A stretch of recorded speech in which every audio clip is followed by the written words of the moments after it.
Friends, welcome.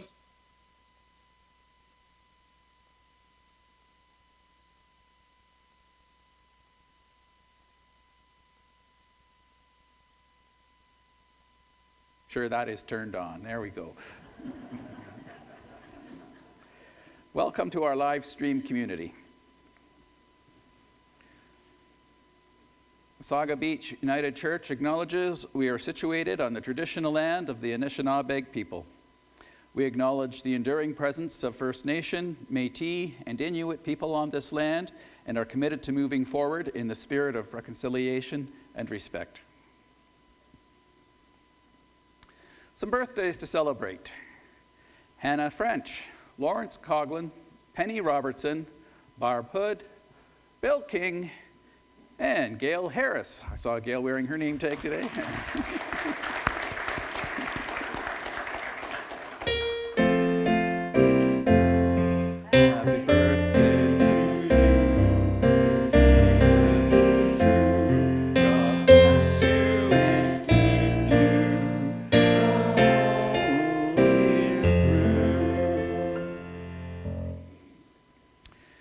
And a happy anniversary to Murray and Zelda Dixon, celebrating 55 years. Yeah. And Bill and Joyce Frost.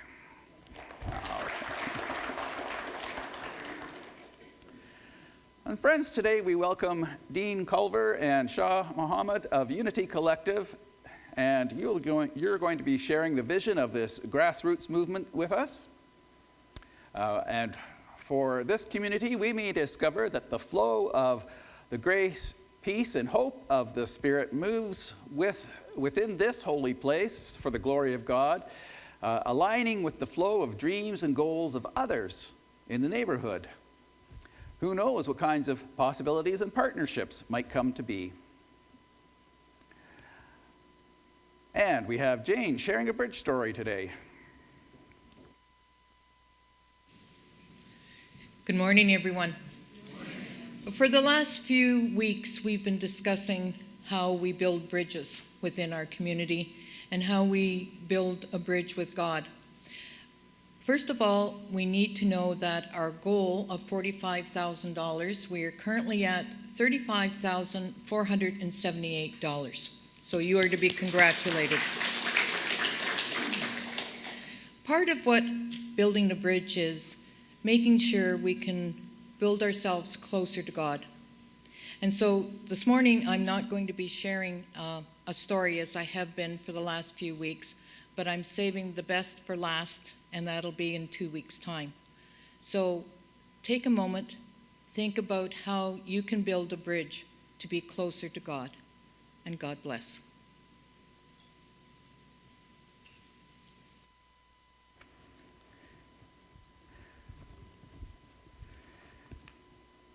Thank you, Jane. And I think this is the time to mention a little note that Reverend Sandra Ann passed to me about the gathering we had last night here. There was a draw for some money, and the person, the woman who won that money, said, "Give it back to the church, please." Yeah.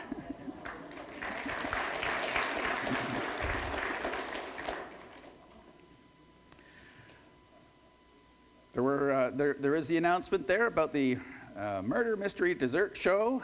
That's coming up, I think that's the end of this week, Friday, June 17th. Yeah, wonderful. And as we gather today, thanks to our music leadership here today, thanks to Shirley, our reader, thanks to the AV team. If you have a candle or LED candle at home, you're welcome to join us in lighting your candle now. I think it's me.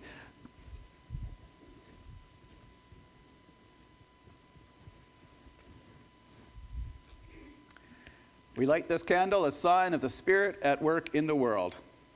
Here is a strengthening light in the neighborhood.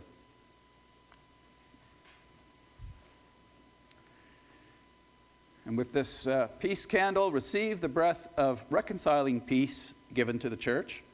Peace within, peace in our midst, peace given for the well-being of the world.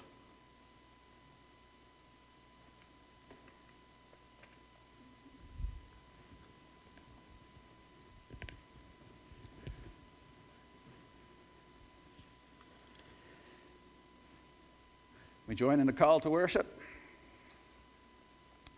It's who you are and the way you live that count before God. Draw us closer into your presence, O God. Worship must engage your spirit in the pursuit of truth. Draw us closer into your presence, O God. You are the kind of people the Creator is looking for. Those who are simply and honestly themselves before God in their worship. Draw us closer into your presence, O God. God is sheer being itself, spirit. Those who worship must do it out of their very being, their spirits, their true selves in adoration. Draw us closer into your presence, O God. We join our spirits, our hearts, and our imaginations and praise with It's a Song of Praise to the Maker.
And from sung prayer and blessing, we offer a centering prayer of praise and dignity based on Psalm 8.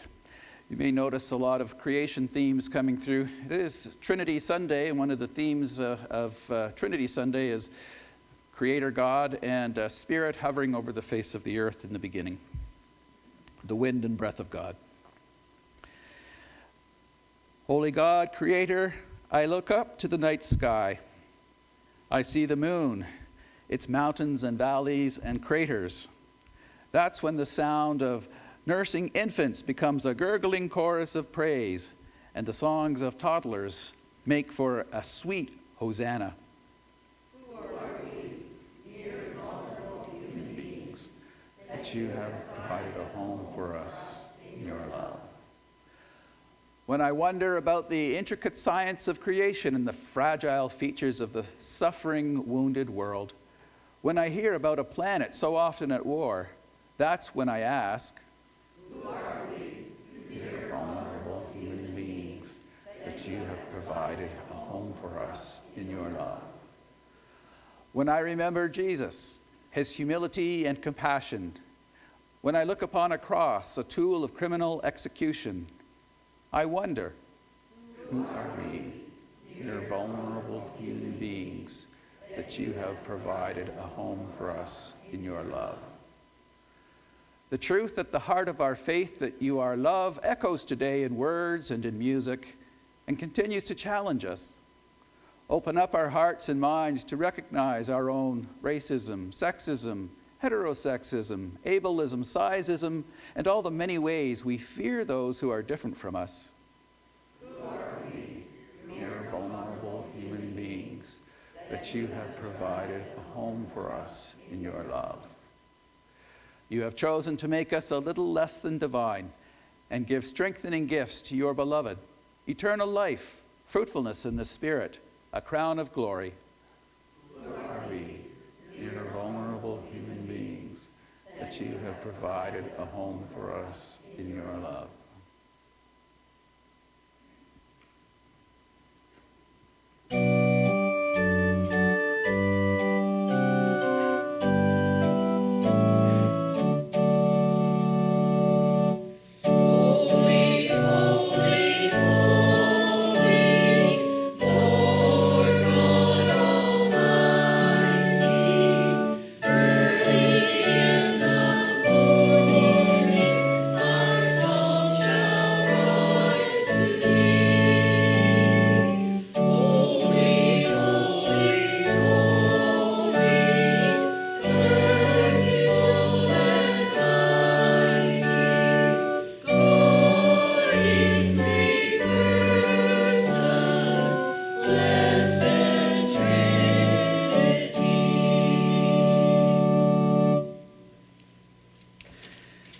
And it's our pleasure to have Shirley come forward and share with us the two passages for this Trinity Sunday.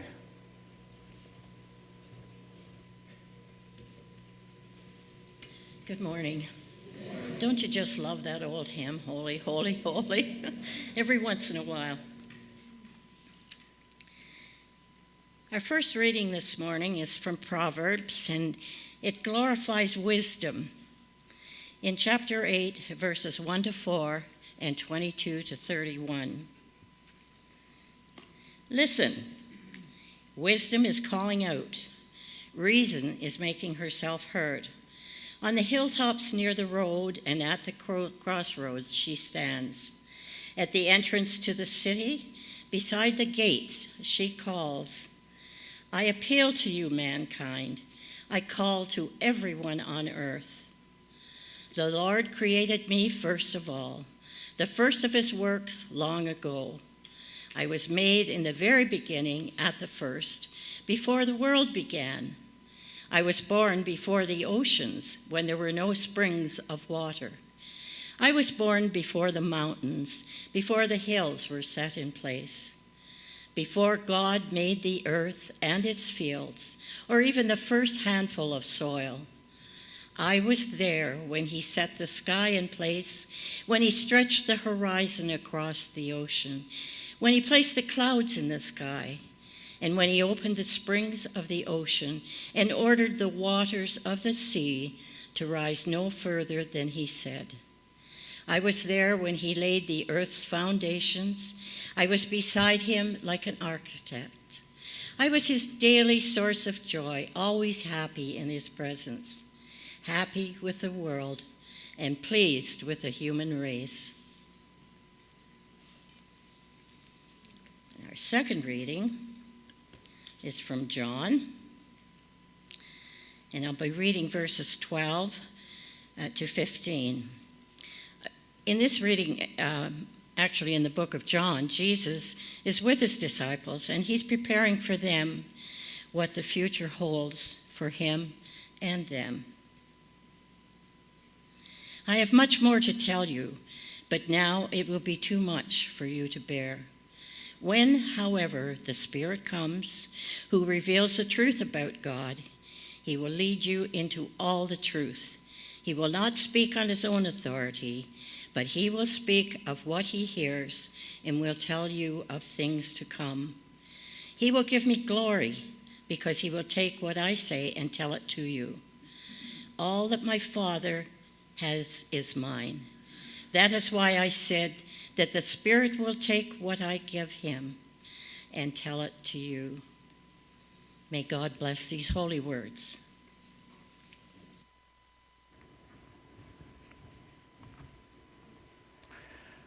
Thank you, Shirley. Listen, wisdom is calling out in the streets in the south shore of Georgian Bay. And here we are, listening for the spirit of the truth of love in our midst today. Friends, this morning we welcome Dean Culver. You may recognize him as the Director of Parks and Recreation, Director of Parks, Recreation and Culture in Collingwood. We welcome Shah Mohammed. Shah is a featured member of the Unity Collective in a recent Collingwood Today article, March 6, 2022. And there I found out you immigrated from Trinidad in 1968 and spent 20 years living here at the beach. I was saying to Shah early on at the door there that I get excited when I meet people from Trinidad because my great-aunt Leota Werner was overseas personnel for the United Church of Canada, but working with the Presbyterian Church in Trinidad. That's where she spent much of her life. And so we were talking about the possibility that they may have passed in the hallway of a school. I've met 3 people in Canada who said, "Oh yes, I did know your Aunt Leota down in Trinidad." Just a word about us. We have been through an inter-ministry process during this COVID period, 2021 and 2022. Inter-ministry asks 3 questions. Who are we? Who are our neighbors? And what is God calling us to do?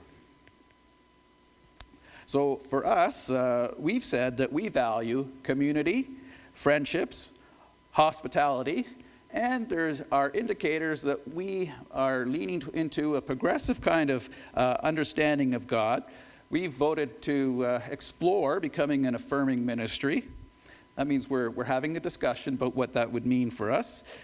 Affirming ministries are intentionally inclusive and a supportive faith and following in the way of Jesus, where all are welcome regardless of age, gender identity, health, race, sexual orientation, differing abilities, religious or ethnic backgrounds, or economic circumstances. We hope that everyone will experience in this faith community God's unconditional love.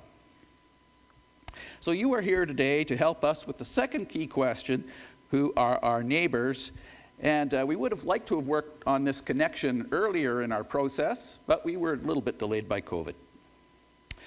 You here today, you are helping us to be stewards of community truths as you speak to our hearts. Perhaps we can be partners in building better relationships in the community. And you can perhaps go back to any meetings of the Unity Collective and say, we can all give thanks that this congregation is interested in fostering wellness at the beach. We know these gifts have great value in a sustainable ministry. So thank you for connecting us today with the spirit of truth, relationships, and well-being in the community as we worship together this day. So Shah and Dean, welcome.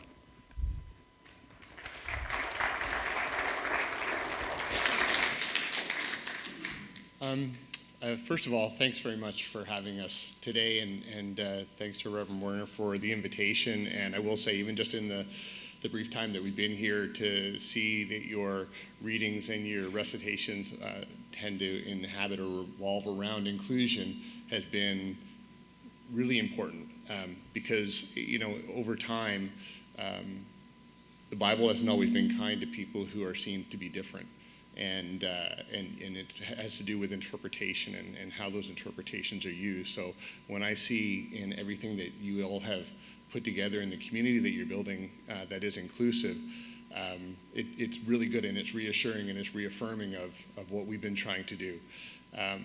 I'm going to let Shaw speak to his own lived experience, of course, but I'm going to take you back to the municipality of Collingwood and the role I have and how I became involved. And I will say, as of 6 or 7 years ago, I could not today have called myself a person who had any focus or understanding of what inclusion was.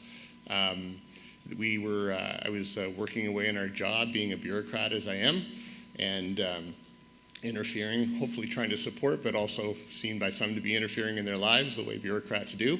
And we were faced with a situation called cultural appropriation. It had to do with an art project that we supported, and the use of Indigenous imagery in this art project produced by someone who's not Indigenous.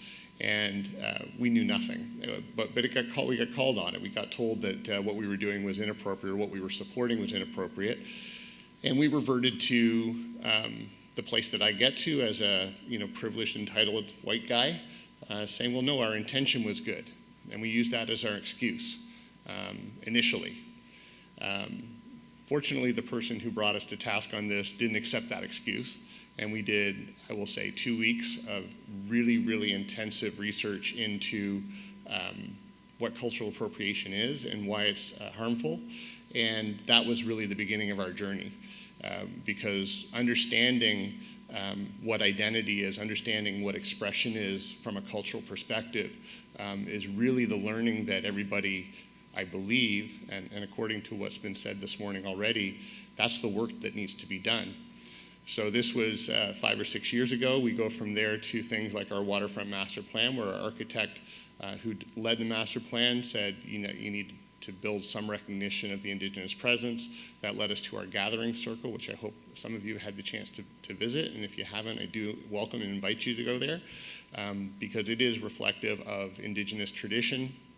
And it also reminded me personally of one of the best 4-hour periods of my life when I got to walk with Dr. Duke Redbird and have him talk to me about why recognition was important, why it was important. If we were going to reconcile with Indigenous people, we needed to first acknowledge that their presence for the last 10,000 to 15,000 years, their presence today, and all of the contributions they're making by simply being a part of our community. That was one of the most important 4 hours I've ever gotten to spend.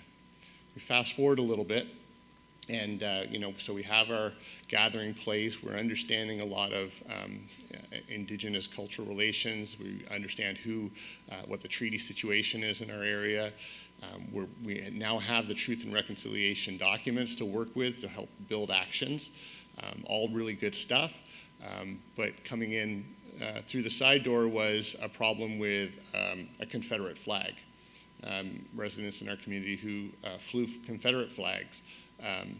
Again, with the excuse of good intention and not wanting to do harm, they were able to talk about, this is just my hobby, or this just is about sort of me saying who I am, but not really wanting to lean into the idea that that symbol, that Confederate flag symbol, has harms. It causes harms in the same way a punch in the face can cause harm to some people. And again, so because this was thrust upon the municipality, and because for some reason Parks, Recreation and Culture translates into this kind of work, I was brought in to try and figure out what the town could do. Again, an intense amount of research, and really what we found out is that the town could do very little in terms of actually removing that flag. It's not within the jurisdiction of the town. The Charter of Rights and Freedoms says that you can have freedom of speech. But if you change the Confederate flag to a swastika, both are allowed. And so you start to get a sense of how harmful some of these images can become. So we made a recommendation to council. It was quite a lengthy report. The one thing we said was, unfortunately, we don't have the power as a municipal jurisdiction to remove the flag or cause it to be removed, but we can lobby the federal government to work on hate speech legislation. So that's been done. It's working through a group called the Federation of Canadian Municipalities, bringing together something like 2,000 municipalities across the country. The federal government has heard, and there is currently work going on to work on defining what hate speech is, identifying its harms, and doing a better job of connecting it with things like the criminal code so that there can be some enforcement measures that would help protect those people who are assaulted by these images. Other things that we put into the report, because again, we were sitting in a bit of a helpless position, was we don't have a lot of awareness of these things before they become major issues. We don't have any idea of a Confederate flag. I hadn't thought of it since watching the Dukes of Hazzard when I was a kid and going, oh, that's cool. And so we said, we did a lot of learning going through various institutions. Inclusion, by the way, at this point in time is a bit of an industry. You can pay a lot of people to teach you how to be inclusive. And there's nothing wrong with that. In fact, all work towards inclusion is excellent work. But there was something missing there, and it felt very, I'll use the word again, bureaucratic, for us to simply buy a solution. Go to an institute that says, we're going to teach you how to be inclusive, and we're going to review your policies, we're going to check all your boxes, and when you're done, you'll be able to high-five yourself and say, we're now an inclusive community. That didn't feel authentic. And some of the interviews and interactions we had in the community demanded that authenticity was important and would be the meaningful thing to do. So instead, we took a different route. We said we need to talk to the people in our community who are living in these spaces that could be seen as marginalized. We need to learn from them. We need to find the people with the lived experiences. So we formed the Unity Collective. And initially, it was sort of tapping people we'd met over time on the shoulder and saying, would you be interested? And then it's kind of grown. We're sitting at around 30 members now-ish. Not all can attend every meeting. But I feel like all are interested in being a part, and all are aware and do contribute at different times over time. Some things that we've kind of come to or come through, I would say, is issues of trust. So as you see, I present as a white male, and I don't really have a place within those lived experiences in terms of relating. But what I can do is I can listen and I can learn. What I thought was it would be an easy thing to share. I'm in a position of somewhat power, and so share your story with me and maybe I can make a difference. That's not how it works. It took time. We had to take time to build the relationships, build the trust, and I would say there was at least a year at the beginning of the organization of the Unity Collective where we said, we aren't really digging in. We aren't able to get there because these lived experiences often reflect and represent pain. You need to have trust if you're going to share something painful. So we did that. And I would say today we have a core group of people who are very much together in terms of trusting, willingness to share, confidence that the organization has value to them and to the community. It has become one of the most rewarding and enriching things that I get to do professionally.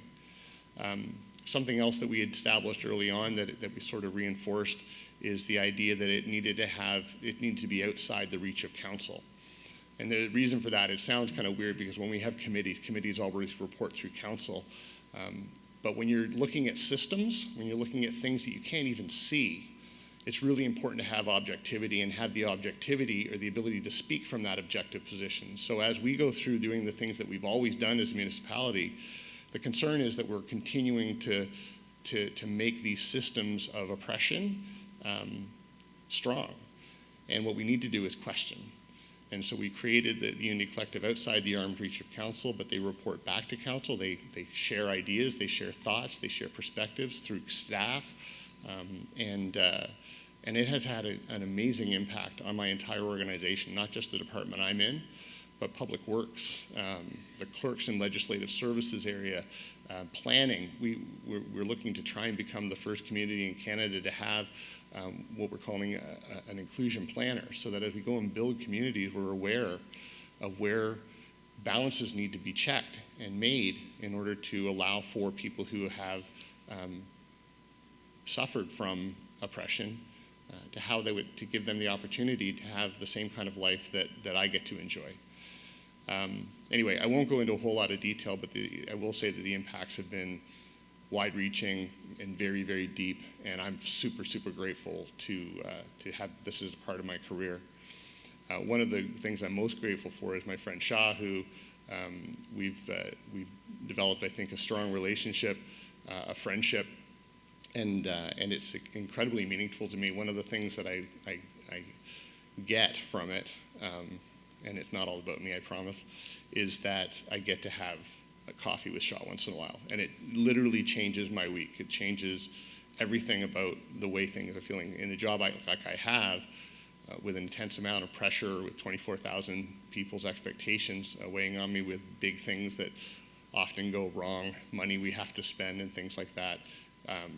Rightfully, I'm questioned and judged by my community quite a lot, and I sit with Shaw for 10 minutes, 15 minutes, and all of that can go away because there is no judgment. There's just a sharing of experience and his wisdom, and it makes me better.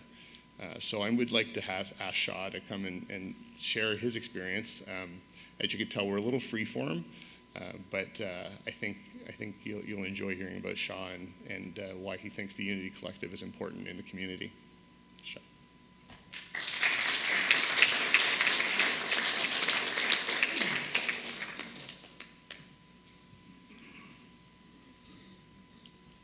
Hello, everyone. I must say that it moved me, the lighting of the peace candles. It really moved me, actually. Thank you, Reverend. As the Reverend mentioned, I immigrated from Trinidad in 1968. Dean has covered in detail what the Unity Collective is all about, but I'm here just to give you a bit of background about myself. My race would be described as East Indian, and what it means is, as most of you know, years ago, the British owned most of the world, and in the tropical countries that they owned, they grew sugarcane, and the slaves were working on the sugarcane plantations. At the end of the abolition of slavery, the British were in a situation where they needed labor, and first the Chinese were brought over. They were really good workers, but they were unable to stand the extreme heat because Trinidad is situated very close to the equator. And so here you have 4 seasons. There are only 2 in Trinidad, wet and dry. So anyway, eventually, the Chinese did not work out very well. And so Britain was ruling India at the time, and so they decided to bring over Indians, the people from India. So India would be described as East, and we are described as Indians. So there's this not a problem, but I'm of East Indian background by birth, but by nationality, I'm a West Indian because I'm an Indian from the West Indies.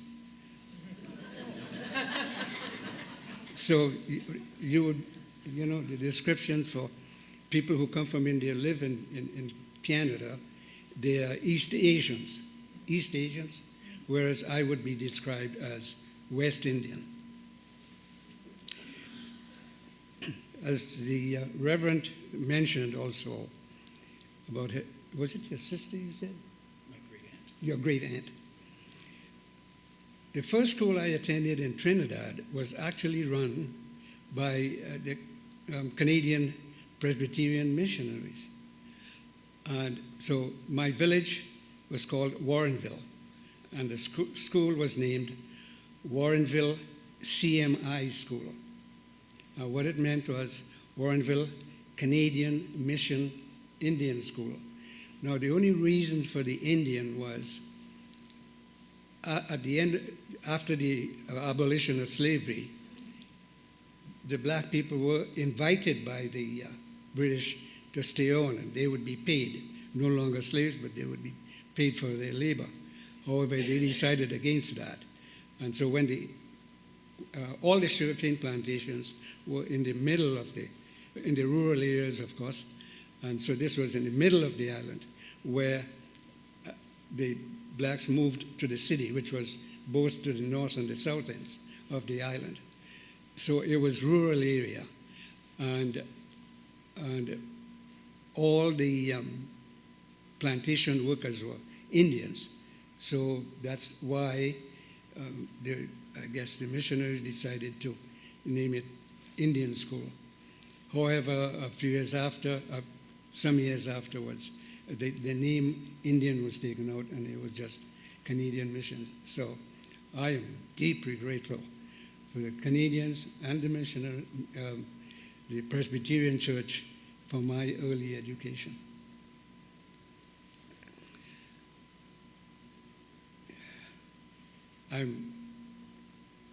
When I was asked to join the Unity Collective, I felt really honored. I felt it was a wonderful, wonderful feeling. There are people of many, many backgrounds, and I feel so honored to be accepted by that group. And so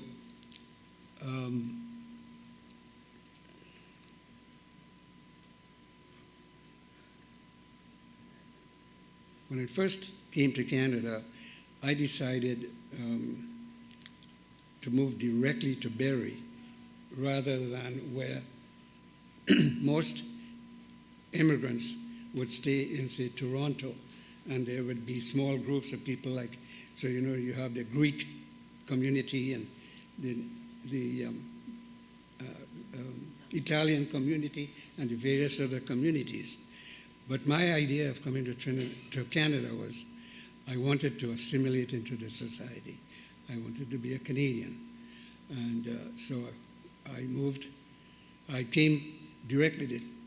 As a matter of fact, the flight from Trinidad to Toronto is 5 hours only. We left on a Saturday, and of course there's no, and it was November. I didn't have any winter jackets or boots or anything, and the idea was that when I got into Toronto, I had arranged for a friend to meet me, and we would go and get whatever I needed. However, the plane was delayed in one of the islands in Grenada. I didn't get excuse me, into Toronto until Sunday afternoon. And of course, in those days, there was no stores open. So I was in a dilemma. Anyway, I just had a regular suit on and moccasins. I didn't have any winter boots. So I took a bus, came to Barrie, and in those days it was just a small bus station. And I'm looking out the window, and I guess most of you remember, in those days there was a lot of snow, much, much, much more snow than there was here. And I'm thinking, so I'm coming from a climate where I grew up, where it was 90 degrees and above, and here I was in this really deep freeze, and I'm thinking, well, what do I do now? Anyway, I was lucky that the taxi driver took me to the nearest motel. The people there helped me the Monday. The only store on Bayfield was Towers. Took a taxi, and I got what I needed. And so here I am. I have no regrets about the decision that I made about coming directly to Barrie. Because I have two sons, and so when we moved when I left Barrie, when we moved to Wbuc Beach, I had decided that I would get my boys involved in the local, in whatever, excuse me. So I got them involved in hockey and downhill skiing and all the various types of sports. And I look at some of my relatives who've immigrated and their kids are in Toronto, and what a difference there is between the kids. So I'm really grateful. I've been here for 55 years. The Simcoe County has really welcomed me. The Unity Collective has made a big, big difference in my life. And thank you. I am not very good at giving speeches. However, if anybody would like to ask any questions, I'd be delighted to answer. Yes? Where do your sons live now? My older boy is a teacher. He's in Ottawa. He went to Ottawa U, met an Ottawa girl, and that's where he is. I have two grandchildren. Wow. My sorry, yes? Did you face discrimination back then? A few times, ma'am. A few times. And the one that really stands out, I think a lot of you will remember. You remember the pop shop where you had this large? Yes. So anyway, I had a case of empties when I moved from Barrie into Wbuc Beach. And I had this, and so the kids enjoyed this large pop. And I remember driving along Moseley. So got to the gas station, and I thought it was a Sunday. I walked into the office of the gas station, and there was a fellow sitting behind the desk. And as I walked in, I didn't say a word. Before I could say anything, he got off from his desk, behind his desk, came to me. He was about 6'7", I guess. He grabbed me by the back of the neck, and he dragged me back into where my car was parked out near the street. So that was one of the, but all in all, though, people have treated me fairly. Yeah, yeah. Yeah, thank you. Shaw, just obviously you arrived in Barrie. It was quite different weather-wise, but I don't know what your background was, how you made a living, and you indicated that you were treated fairly well, but I've been in Wbuc Beach 19 years, and we were primarily a white Anglo-Saxon community. I will tell you that in a lot of the new subdivisions, we're getting a lot more diversity. But maybe you could just tell us a little bit about your career and a little more maybe of how you felt included into the community. Okay. I'm the eldest of 12. I come from a very poor family. And when I left Trinidad, all I had was a high school education. So, but I guess a lot of you remember that in those days it was easy to get a job. So I was able to get a job at the tire company in Barrie. And I was in the civil service before I left. When I was in Trinidad, after high school, I got employed at the civil service. I was there for 10 years. In my culture, we get, I guess even to this day, you get married very early. In those days, your parents tell you who to get married to. Now it's a little bit different, not much. So I got married very early. When I came here alone, and I already had two boys. And So anyway, I got this job, and it was okay. One of the things that I decided to do, I remember very well that Georgian College had just opened, and there was a one-room. They used to rent a one-room at the Wellington Plaza. So I enrolled in their program, and this was an upgrade of at that time, the Canadian government, for those people who had only grade 10, I think, education, they were willing to pay for their upgrade to grade 12, especially police officers and people in the Army. And so I went to night school in Georgian College. As a matter of fact, even when I moved to Collingwood, I used to drive to Barrie. Anyway, when I started at the tire company, I worked in the personnel department because I had civil service experience. And however, I was moved to what is called industrial and engineering, time study. I had no experience in this. The company sent me to a basic basic course on time study, which I did. But at night, I used to drive winter months to Toronto to upgrade my time study industrial engineering certificate. I wasn't able to. I could not afford going to university, but I went to college in Toronto, and so I upgraded to just a basic industrial and engineering. There were 5 people in the department at the tire company, and at some point I found out that although I was the only one who had decided to upgrade, I was being paid less than everybody else. So that's when I decided to leave, and I got a job at Kaufman Furniture.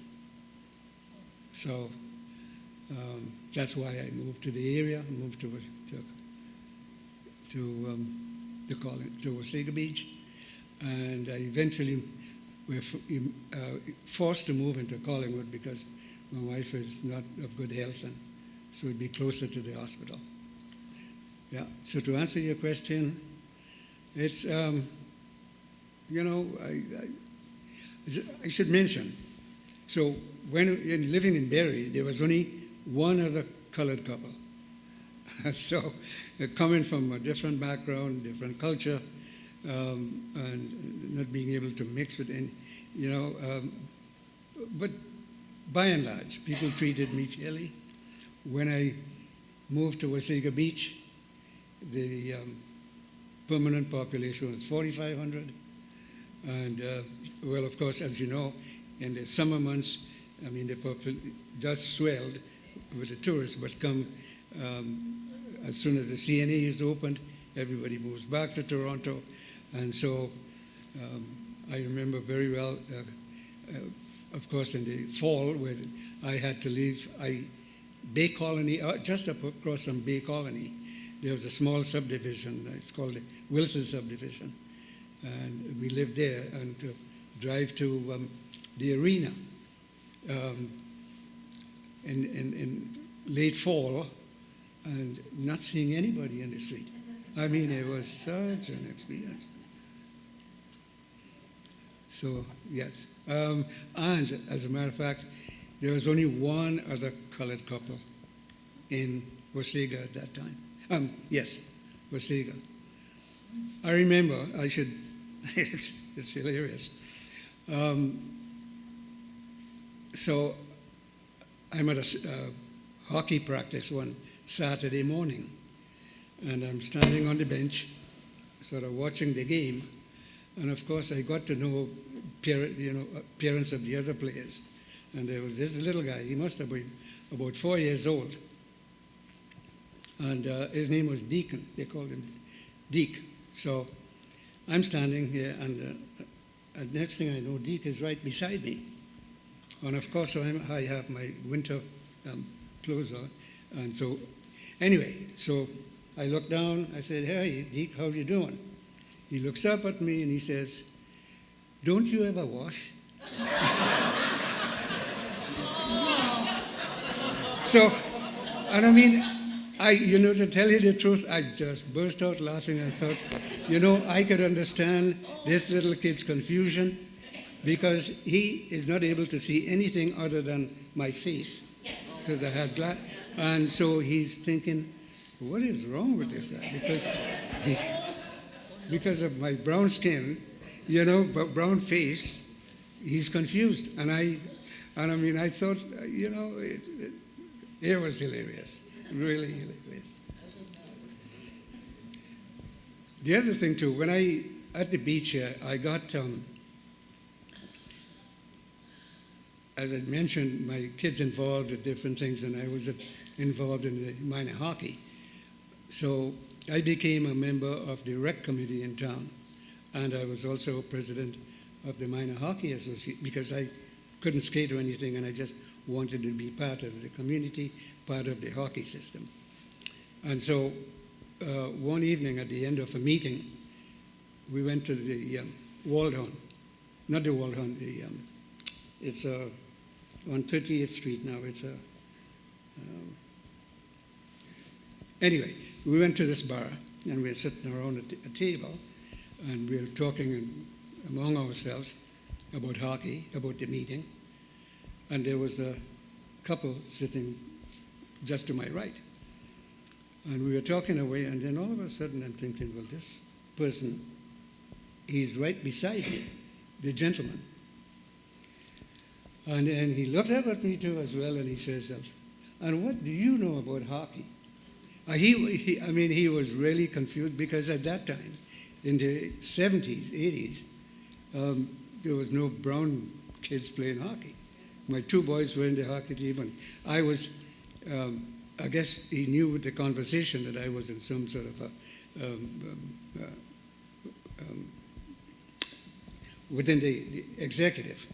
So he was ready. He could not understand why I knew so much about hockey. So again, I've taken all these things in stride, and it's been okay for myself and my family.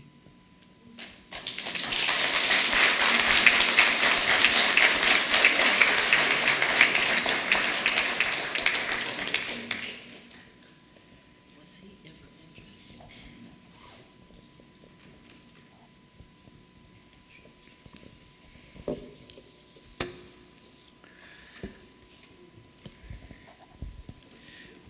You've told several stories about the truth coming to you in your place of privilege and power, and how a different kind of truth has come to be at home in you, and it feels very rewarding.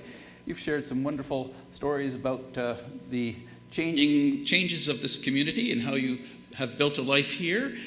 Wonderful. Thank you for sharing your stories and helping us to dream into the possibilities of what the Spirit God gives to people and to communities will do in our midst. So we are going to sing, I believe the next hymn is "Let Us Build a House." Thank you.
invite Dave to come forward and share with us a offertory call based on camp stories. Thank you, Jeff. Good morning. I just thought I'd take a few minutes to update you on our camp experience. As you know, this year in late April, we had a service camp day here where we passed out envelopes and we received $399, which Jane has sent over to the camp. Since then, through trivia and other donations, we've raised another $200, which she will send over.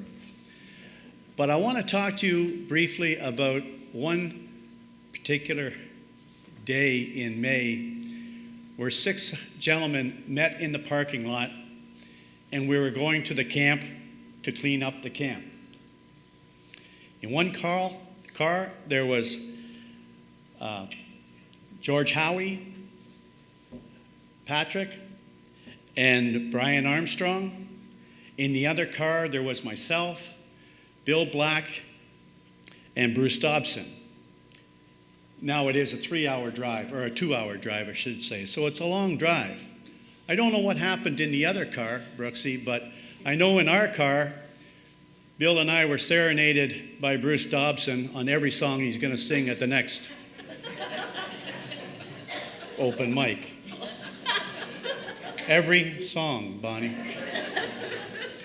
Anyways, when we got to the camp, it was kind of interesting. The 6 of us got out of the 2 vehicles, stretching our legs, walking up to the information booth where Emily was standing behind, and she's the camp counselor.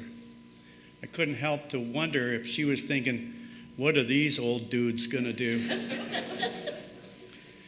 It didn't take me long. Once I looked into her eye and her smile, she thought the A-team had arrived. After giving us the jobs that she wanted us to do, we realized that the rakes and the brooms weren't going to cut it. This camp hadn't been used for a while. The trees had grown in. In some spots, the grass was knee-high.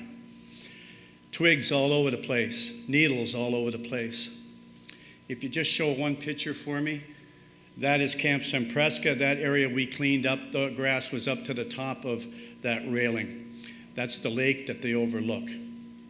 They gave us a couple of jobs to do, and one job was a site that they call Vespers. Vespers is a place that they meet at the end of the night to have their prayer and thank God for the day that they had. It was pretty covered in with trees, moss on the grass, not too much grass, needles all over the place. As I said, grass quite high. George Howie proceeded down a little bit of an embankment behind a cross. The cross was falling over. Bill and myself were propping up the grass while the other guys were cleaning the needles, cutting the grass, trimming trees, and doing everything we could possibly do to make this a place of worship for the kids. You couldn't see the water. It was just covered with trees. Well, that took us about 2 hours to complete. We went into the cafeteria, or their dining area, which they are now trying to rebuild at a cost of $2 million. And we know what that's all about. This is a picture of Vespers when we finished. You could see the lake, the cross, the area where the boys are standing there was all covered in moss. There's a sitting area not far from that where the kids will sit and they will preach to God.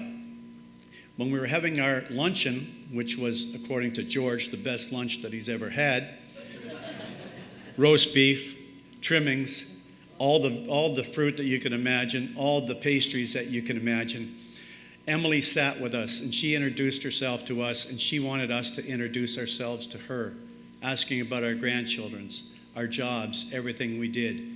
She was very appreciative of the job we did. She said to me, "How's Vespers going?" And I said, "Go have a look." She came back very shortly after that.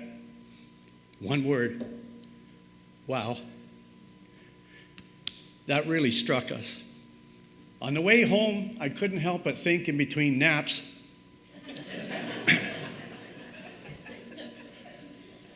that this 8-hour trip meant more to me faithfully than some of the vacations I had ever been on. I want to thank the congregation for the money that you donated. It's well received.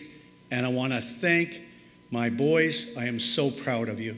Thank you very much.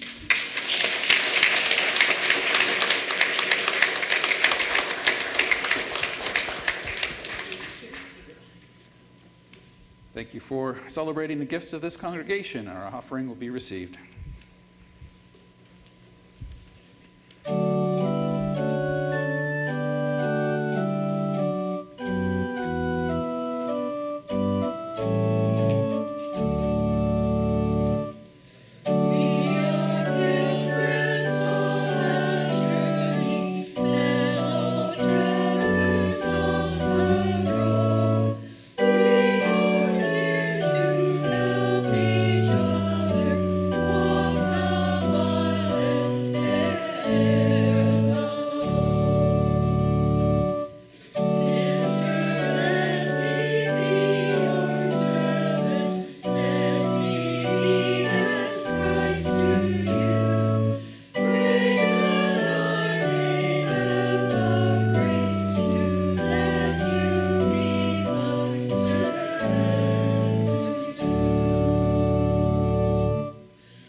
Many and great, O God, are your works, maker of earth and sky. With your hands you set the heavens with stars, your fingers spread the mountains and plains. Lo, at your word the waters were formed, deep seas obey your voice. Grant unto us communion with you, O star abiding one.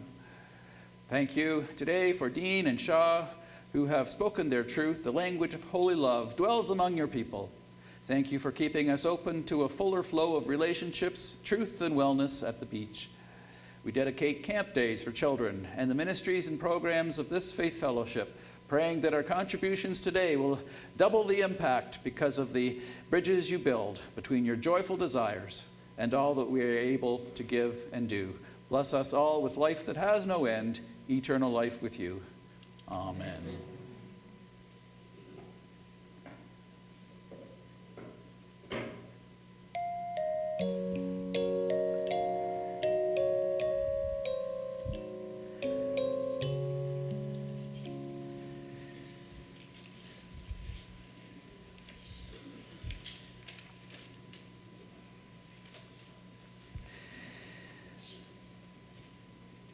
Creating God on this Trinity Sunday, we have prayed with the Scriptures. With the writer of Proverbs and the Psalms, we have received and given thanks for the wisdom of creation, the hovering Spirit kissing the face of the earth, breathing life into all living things.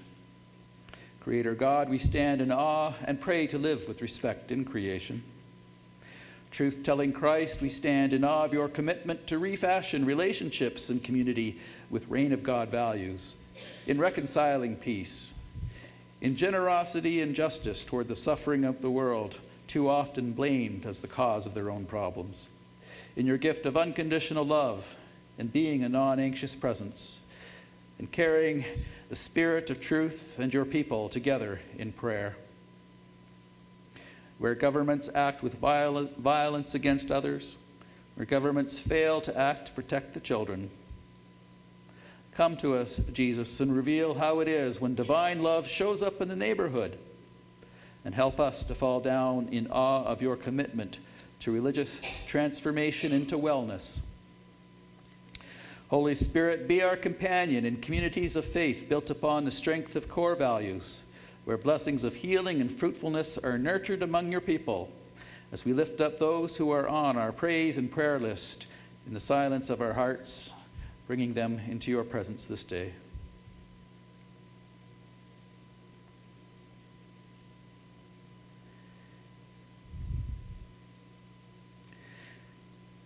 In spirit of truth and love, where relationships are uneasy and messy, when we lose sight of your claim upon our lives, how we are beautifully and wonderfully made, when we lose sight of the claim you have upon every person as having a special home in your divine wisdom, come, breathe the life you give into us again with patience and kindness and generosity and gentleness, joy and courageous persistence, all these strengthening gifts you freely give and nurture.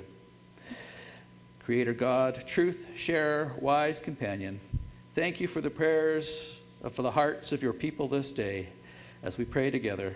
Our Father, who art in heaven, hallowed be thy name. Thy kingdom come, thy will be done on earth as it is in heaven. Give us this day our daily bread, and forgive us our trespasses, as we forgive those who trespass against us. And lead us not into temptation, but deliver us from evil. For thine is the kingdom, the power, and the glory, forever and ever.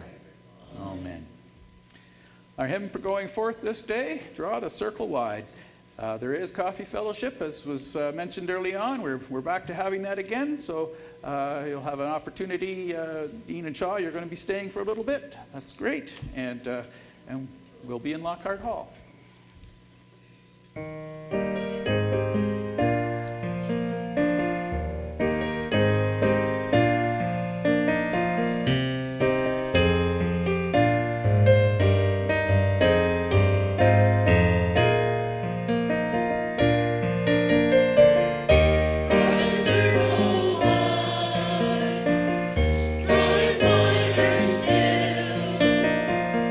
Let this be our song.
Friends, the strong love of Jesus Christ calls us by name.